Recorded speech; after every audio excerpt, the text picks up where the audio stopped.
реши да внесе яснота по случващото се. Всички сте запознати. Няколко пъти вече пускаме съобщения за авария по главен клон Изток, който водоснабдява 6 квартала и село Изгрев. За съжаление, ситуацията е аварийна. Не предполагахме, че толкова начесто ще се случва аварията по това трасе.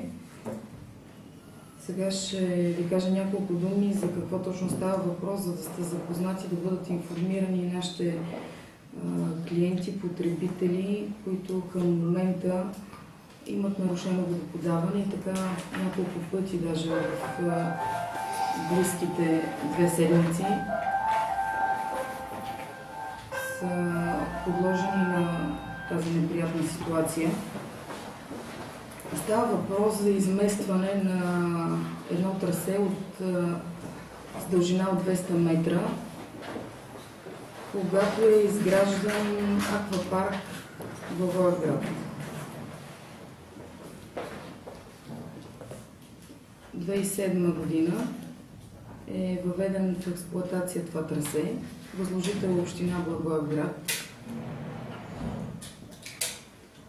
Като стоманения водопровод, който е минавал, довеждащия клон, който е минавал през терена на аквапарк, е изместен по алеята Бечиново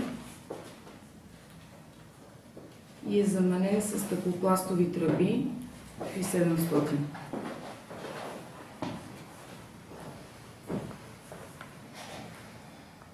Гаранционният срок е от 8 години, съгласно Закона за устройство на територията.